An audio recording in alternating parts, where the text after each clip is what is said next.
عورت روتے روتے امام علی علیہ السلام کی خدمت میں آئی اور دستی ادب کو جوڑ کے عرض کرنے لگی، یا علی، میرا شوہر مجھ پہ شک کرتا ہے، بس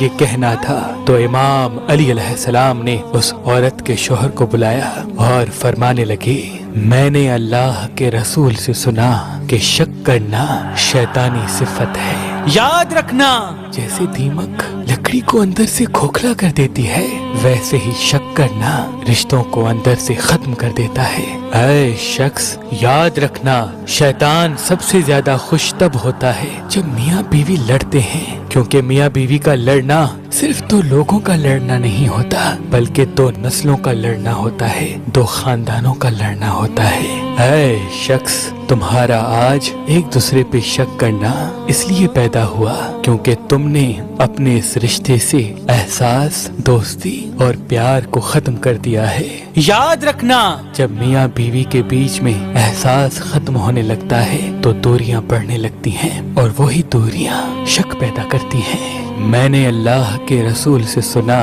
کہ نکاح کی بنیاد بھروسہ ہے، اعتبار ہے، اور میاں بیوی کے رشتے کو جو رسی جوڑے رکھتی ہے وہ ایک دوسرے پہ بھروسہ ہے، اور جہاں یہ رسی کمزور ہونے لگے وہاں سے یہ رشتہ ٹوٹنے لگتا ہے، ختم ہونے لگتا ہے۔ اتنے میں مرد کہنے لگا، یا علی، میں شک کرنا نہیں چاہتا لیکن حالات ایسے ہو جاتے ہیں کہ میرے دماغ میں خود بخود شک پیدا ہو جاتا ہے۔ بات جب یہاں تک پہنچی تو امام علی علیہ السلام نے فرمایا، اے شخص، شک کرنے کی 3 بنیادی وجوہات ہوتی ہیں۔ پہلی وجہ حادثہ، جب کسی انسان کی زندگی میں بے وفائی کا حادثہ ہوتا ہے، چاہے وہ اس کو دیکھے، سنے یا محسوس کرے، تو اس کے دماغ میں شک بیٹھ جاتا ہے، وہ پھر سے اپنے ساتھ ایسا ہونے نہیں دیتا۔ اور دوسری وجہ احساس کمتری ہے، جب انسان جسمانی یا ذہنی حساب سے کسی چیز میں کم ہوتا ہے اور وہ اپنے شریک حیات کو